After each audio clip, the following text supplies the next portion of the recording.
which were parked near the offices in order to push them a distance from the burning building. No casualties so far, isipokuwa vitu za dhamana ya mamilioni zimeharibika.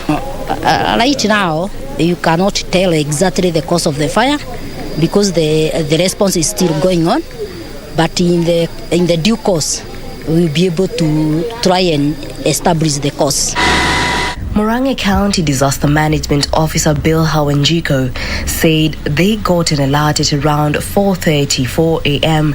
and dispatched 2 fire engines to the scene. Tulipata distress call through a running call that Department of Education inachomeka, na tukatuma ngari mbili zote zikaenda huko, zikakuta moto iko katika stage ya free burning stage. Tayari ilikuwa kwa rifu yote, ilikuwa imeingia ndani na ikatoka nje, na tukaanza kuzima moto. She observed that more destruction happened when the drivers of the fire engines went to get more water after what they had with them ran out, saying in some offices there were tires and cooking gas cylinders, which prompted the fire to spread even faster. Kwa vile moto ilikuwa mingi na kila kitu hapo, kulikuwa na bikes, kulikuwa na uniform, kulikuwa na machine, ilitubidi tukate moto mara moja, na tukakata hiyo moto, tukakata mpaka office ya social department, na ikaisha mpaka hapo, nayo maji kwa bahati mbaya ikaisha. Tulipoangalia ile hydrant inakuanga poster, tukakuta already ishatolewa, kabidi gari ziende maji kutoka kwa station. Na katika harakati hiyo ya kuendea maji katika fire station, moto sasa ikatokea tena pande ya Department of Social Services, pahali kulikuwa na motorbikes, kulikuwa na tires, kulikuwa na cooking gas, na ndio sasa ikasababisha moto kutokea mara ingine katika building mzima. There was that water hydrant here. I think there could not have been more destruction as what we have seen here. Bill Hawanjiko called upon all officers in charge of government offices to occasionally carry out disaster management audit of their offices so as to ensure they are always ready to tackle occurrences of any form of disaster.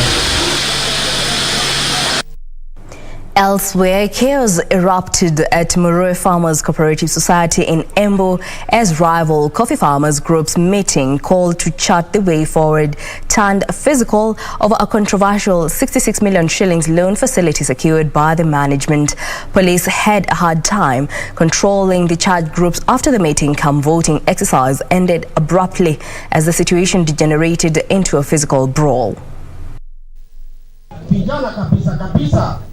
The meeting had been called by the Directorate of Cooperatives Development to enable the divided farmers vote on whether to carry out an inquiry over the contentious loan and financial dealings by the management that a section of farmers were opposed to.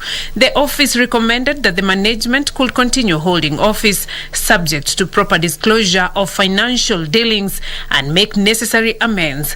However, not all farmers agreed with the recommendation, demanding for forensic audit of the society that prompted the Directorate to call for a meeting for farmers to cast a vote to unlock the stalemate. A section of farmers saying they were not going to settle on anything short of forensic audit. Kuna mambo mingi sana hawakupata kwa society ya Murang'a, sababu kwa society ya Murang'a hakuna inventory book.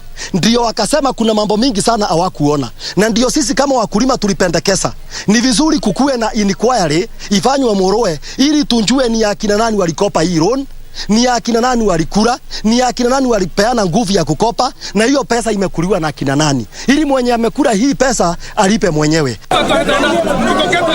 They have now called on Agriculture CS Peter Munya to intervene on the matter and to restore farmers' confidence to the cooperative. Those opposing the inquiry, led by Benson Moshangi,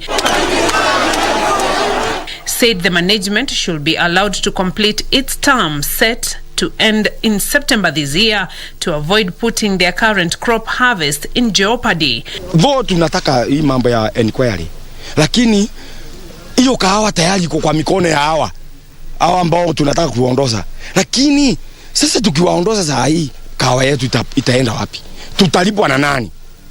Na wale ni watu wapi tutaweka kwa viti? Na wakikunja wavichwe ile ambayo walikuwa wanafanya, na waende walipwe na kule, ama waende wachukue pesa bandi ile nyingine. Sisi wakulima tumeumia. The embattled society chairman John Muruku, however, says the Auditor General report gave the society a clean bill of health, noting that the heat was coming from a section of farmers who want to bring the society down. Lakini kuna kundi dogo tu ambao inataka kuharibu hizo zote, kwa maana wakiambiwa na watu wa serikali wakae na wafanya namna hii hawakuatii. Sisi sasa tukaonelea mkutano umalizike mpaka wakati nitaitana mkutano tena. Beatrice Gatonyetich, Lunchtime News. A section of women drawn from Kajiado County have raised concerns over what they claim is court delays of cases involving women's rights violation, as well as alleged police officers' involvement in Bangli cases reported by women in police stations. They now want the gender-based desk at police stations manned by a well-trained female officer on matters pertaining to women and their rights.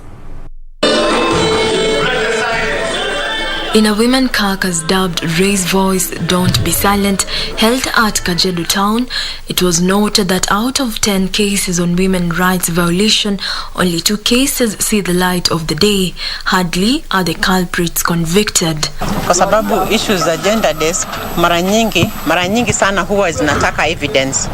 Sasa unakuja pale, hata kama ameenda kureport, evidence haipatikani sana, na hata ikipelekwa kwenye mahakama mara nyingi huwa zinapotea, na ikipotea unakuta yule mama pia anachoka, and most of the time hawa mama pia hawana fedha, na mara nyingi pia hizi cases ukishaingia inahitaji fedha. Local administrators, however, noted that women rights violation cases have dropped, but acknowledged instances of chiefs and their assistants abetting gender-based violence in their areas of jurisdiction. Kajiado County currently we have really dropped on cases gender-based violence. This is through interventions, through the partners that have come to assist the government. And we are able to get even to the local communities to, number one, sensitize and create advocacy groups that are able to share information to us before it happens. The human rights activists now want the gender-based desk at police station manned by well-trained female officers on matters pertaining to women and their rights. Mara nyingi challenges zinapata kwa maofisi, unakuta saa zingine gender desk, mwenye kwa gender desk haelewi kuhusu mambo ya jinsia. The Women Caucus has launched a village-to-village anti-women rights violation campaign seeking to enlighten more women on their rights. Jacqueline Masharia for Lunchtime News. Meanwhile, the Lamu County Security Committee has threatened to extend the curfew if citizens do not cooperate with security forces in an effort to track down terrorists who wreaked havoc in the area. County Commissioner Irungo Masharia says the cooperation from the public in apprehending the criminals has been low, resulting in only 10 suspects being arrested. By a section of members of public to the 30-day dusk to dawn curfew imposed by the government in Lamu has invited the wrath of Lamu County Commissioner Irungo Masharia. Masharia has threatened to extend the curfew if citizens do not cooperate with security forces in flushing out militia from the area. Wasiposhirikiana na sisi kuna uwezekano hata hiyo curfew kuongezwa masiku. So letu tunaomba tu tupate ushirikiano wa karibu sana na nyinyi ama wananchi kwa ujumla uweze kupata hawa maadui pale hapo, tuone area yetu iko safe, tuendelee na biashara yetu ya kawaida.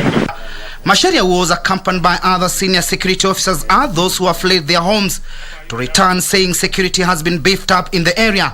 So kwa zile juhudi ambazo tunaendelea kufanya, tuna uhakika hii kaunti yetu, na sasa nataka niendelee kuhakikishia wa Kenya na watu wengine wote pale walipo wanatazama hizi runinga na tasoma hizi habari kwamba Lamu kuna usalama wa kutosha. There is adequate security today, and it is still a very safe destination for travel and trade. Watu wakuje tufanye biashara. Watoto wetu tunataka warudi shule juma lijalo, na mimi nataka kuhakikishia kwamba ikifanyika hivyo, sisi security tumeweka ni ya kutosha na tutaendelea kuongeza mahali ambapo inahitajika. The General Service Unit Commander Douglas Kanja has warned those who incite people to violence of dire consequences. Wale wana inciters. Nataka kusema hivi, we don't have space for them. Hatuna.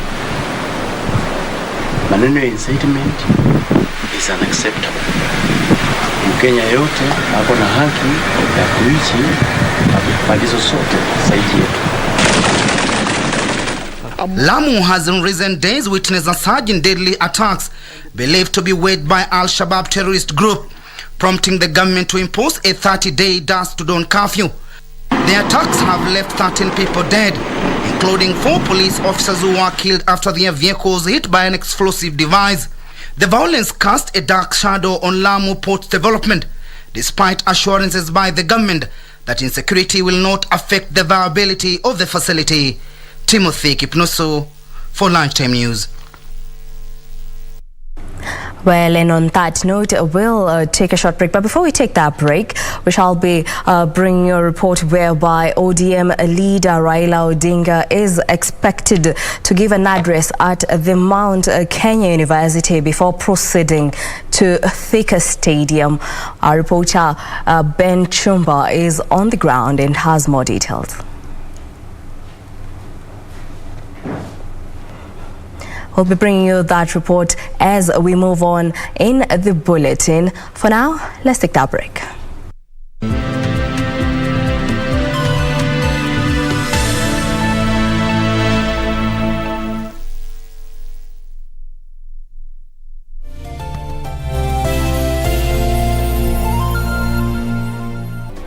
Do you have a news story to share with KBC? Get in touch swiftly on email news@kbc.co.ke or call 0723-892-654 or 0734-780-124.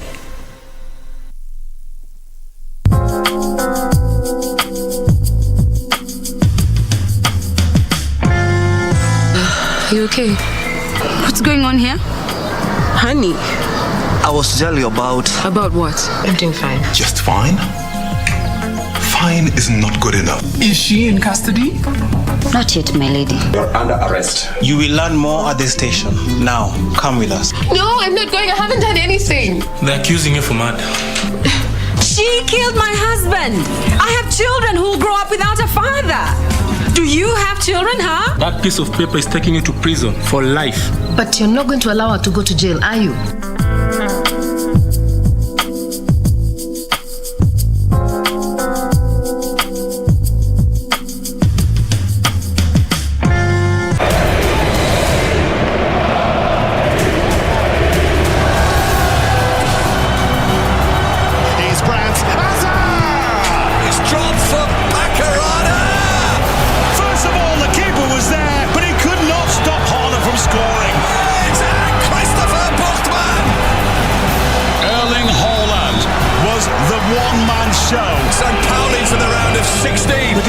Champions are through.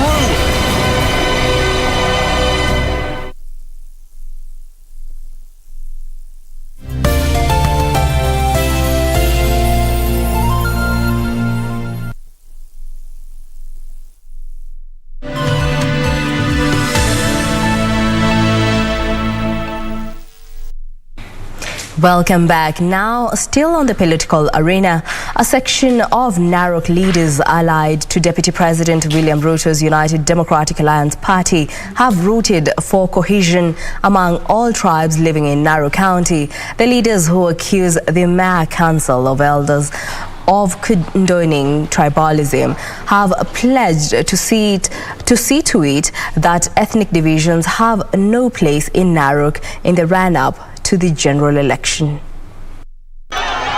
The Mark Council of Elders have come under fire from some leaders from Narok County who claim the council is spearheading tribalism.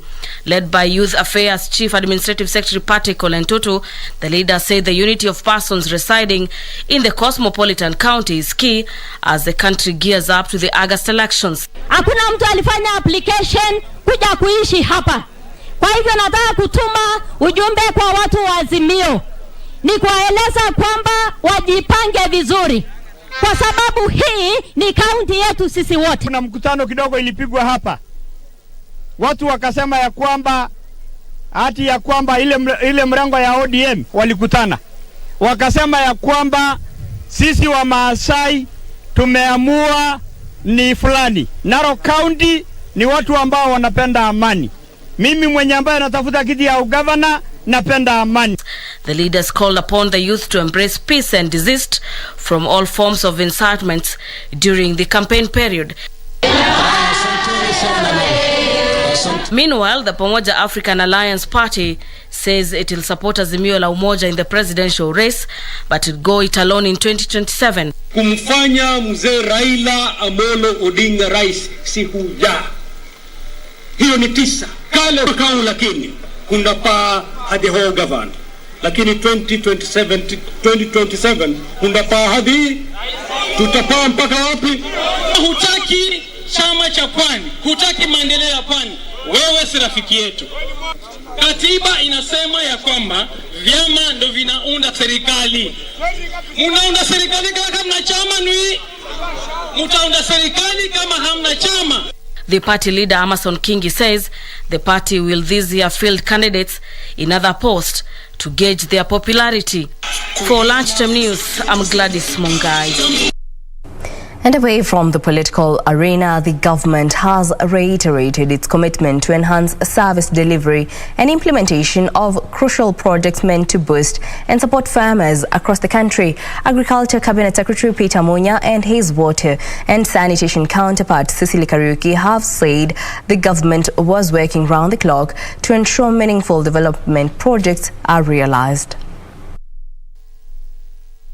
Speaking at Oljoro Rock constituency, where they commissioned several water projects and gave out farming toolkits to farmers to boost their activities, the two cabinet secretaries said that the Kagongo Wendani irrigation project in Weru Ward is expected to serve over 800 households.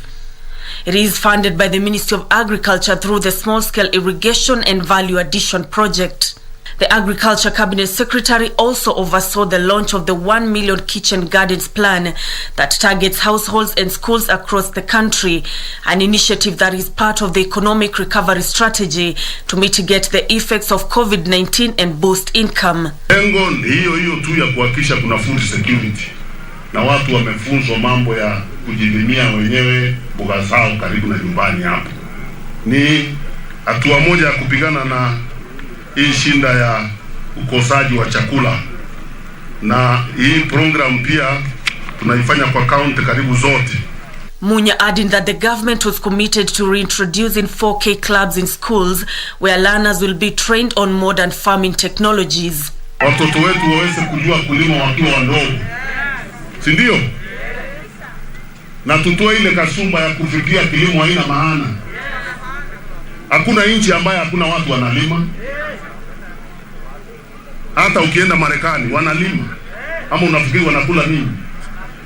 Kwanza wengine wanalima zaidi mpaka wanatuuzia chakula sisi, na vile tuko na ardhi nzuri. Kwa hivyo watoto wetu nataka wasome hiyo, lakini tunataka wajue kusoma kulima kisasa wakitumia technology na utaalamu. On her part, Water and Sanitation Cabinet Secretary Cecily Kariuki noted the government had already invested on water projects worth over 3.6 billion Kenya shillings since 2020 in Nyandarua County alone, a commitment she observed will help support residents get access to clean water.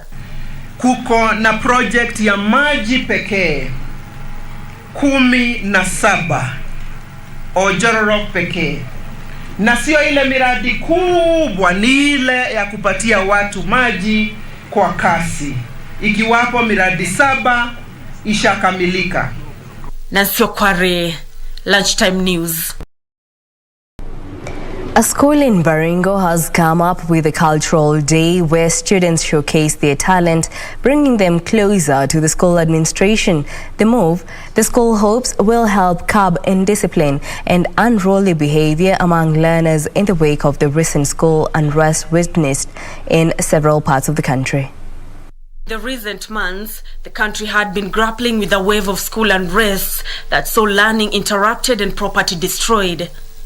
Schools are now devising unique ways of bringing learners closer to the administration and address the issues they may be facing. Ruth Kiptui Kasok, a girls' school in Baringo North, has set aside a day for students to participate in activities such as dancing, cooking competitions, folk and cultural songs, poems, modeling, among others. In this year's competition, Adriana Gloria, a Form 1 student, emerged the winner of the modeling competition, a title that comes with gifts, including payment of school fees and school uniform. It is a chance to showcase my talent, my passion, what is deep inside, just to remove it and show it to everyone, and to also show people that you can make it, you can do it, if you believe in yourself and if you also trust God. The school's administration says that such initiatives play a key role in harnessing talent, while at the same time improving the relationship between learners and teachers. I don't think the girls of Ruth Kiptui girls have any time to think about banning of the school, because we have also encouraged dialogue.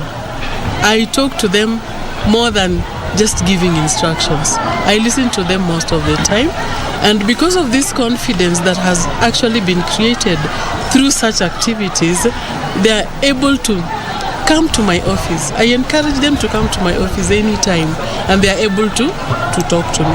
It's a co-curricular activity that really helps the students to open up their minds, and they learn from other cultures as well, because there are diverse cultures in the school, students from different regions of the country. Nancy Okware, Lunchtime News.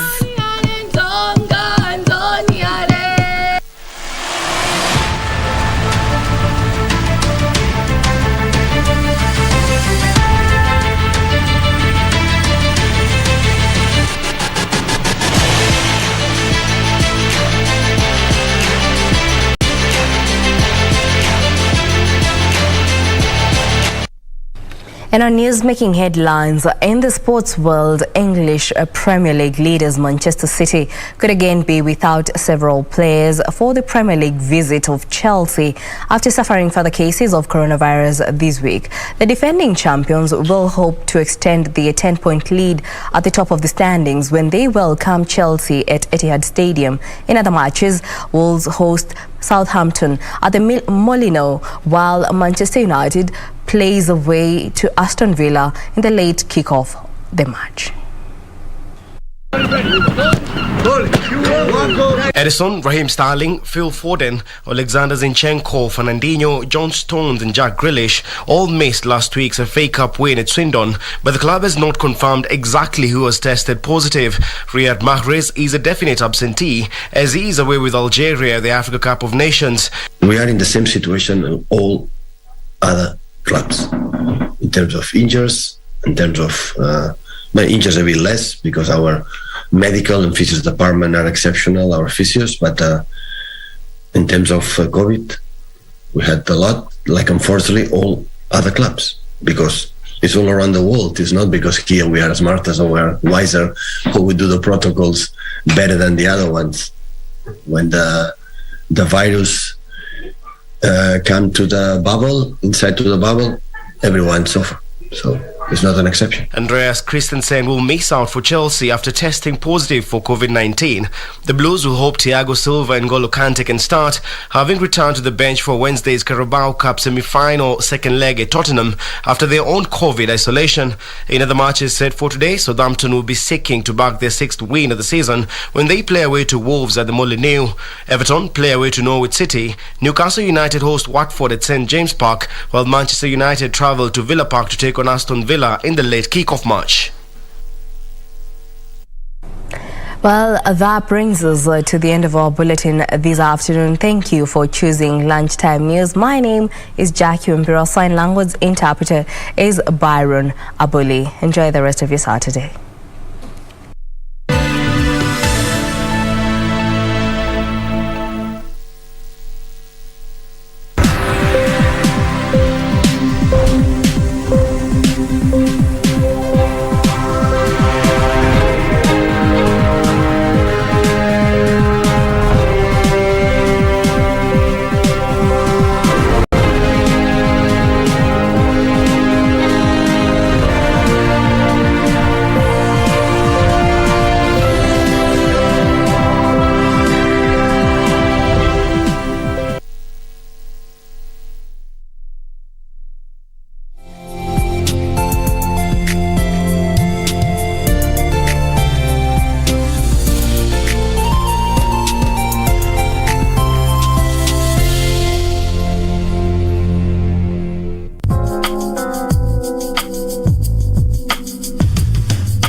You okay? What's going on here? Honey, I was telling you about... About what? I'm doing fine. Just fine? Fine is not good enough. Is she in custody? Not yet, my lady. You're under arrest. You will learn more at the station. Now, come with us. No, I'm not going. I haven't done anything. They're accusing you for murder. She killed my husband. I have children who grow up without a father. Do you have children, huh? That piece of paper is taking you to prison for life. But you're not going to allow her to go to jail, are you?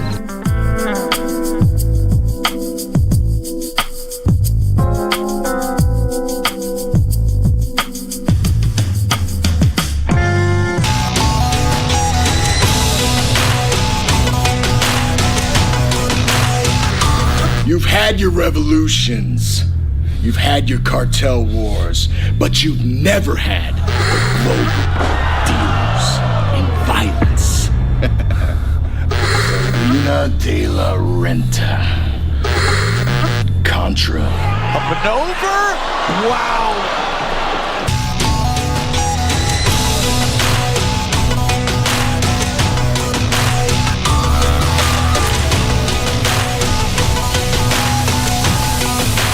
We are here and we are strong. Let's be counted as we move on. Meet Nickel, the paraplegic safari rally driver who, despite all odds, is doing everything possible to achieve his goals. I think it was Sunday, and we drove about 100 kilometers, and we were training for an upcoming event. Unfortunately, I hit a ditch really badly, which threw me over, and the way I landed, I broke my spine. So for me, disability yangu nilitolewa macho completely. So maybe I can show that is how now I look whenever sina hiyo miwani. But because of this miwani, it's like I'm trying to jaribu kurudisha some shapes.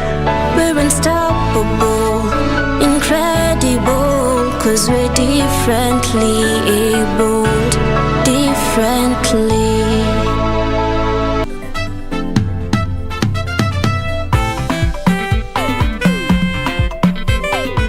I think we should work with the law of probability.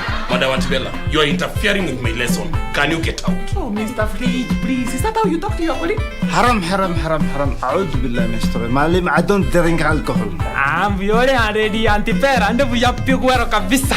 Imagine that's why my plan this month is positivity, and I plan to achieve that by avoiding those other people. Bwana Kinyanju, that sounds like a fundraising group, Bwana. You come look for me after 10 years when you are a desperate